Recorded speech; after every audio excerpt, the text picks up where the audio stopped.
It is the simplest Thanksgiving meal. We started with about 3 to 4 pounds of baby whole potatoes, quartered assorted small beets, carrots, turnips, all kinds of beautiful root vegetables and potatoes. All I did to these guys was douse them with olive oil, toss them with chopped rosemary, salt, and pepper. That's it. And then my favorite ingredient here, I zested blood orange and lemon. For every 4 to 5 people, 4 to 6 portions, I'd say, you want about 3.5 pounds, okay? So I filled the pan, or you can even use just a large rimmed baking sheet. I filled the pan with that. Now we're gonna drizzle it with a little white wine for acidity and brightness. I'd say about a 1/4 cup. And I'm gonna drizzle it with a little turkey or chicken stock.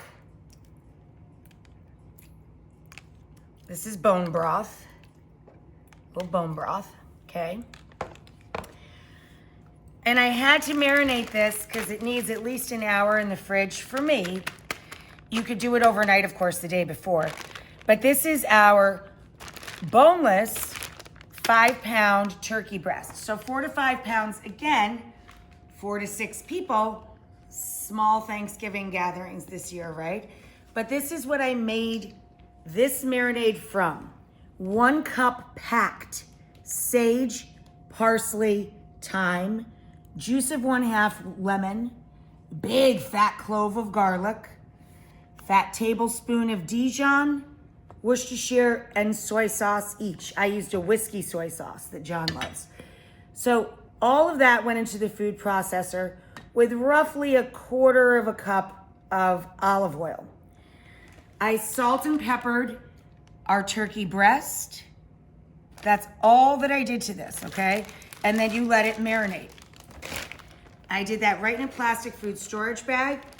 And then all you have to do is shimmy it out on top of all of those beautiful jewel-colored vegetables and potatoes that we've got going on there. And then this guy's gonna go into a 350 oven for 2 to 2.5 hours at 350 center rack until the meat reads about 165. Then we're gonna let it rest so the juices can redistribute. You serve it room temperature or hot with all that beautiful flavor underneath. Okay, so we're making a quick and easy stovetop gravy with a little cider to go with our roast turkey. So I'm melting a few tablespoons of butter with some coarse black pepper to flavor the butter.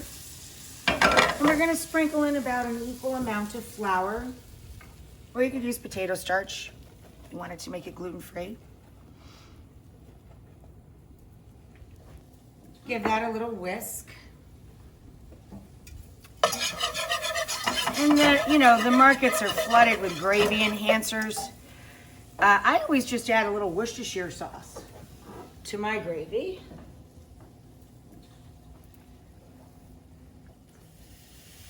It deepens the color and of course adds to the flavor. Fat splash of Worcestershire. And then I'm gonna add some nice cloudy, fresh pressed cider. About 1/2 cup. And then we just add a couple of cups of turkey or chicken, bone broth or stock. Let that thicken.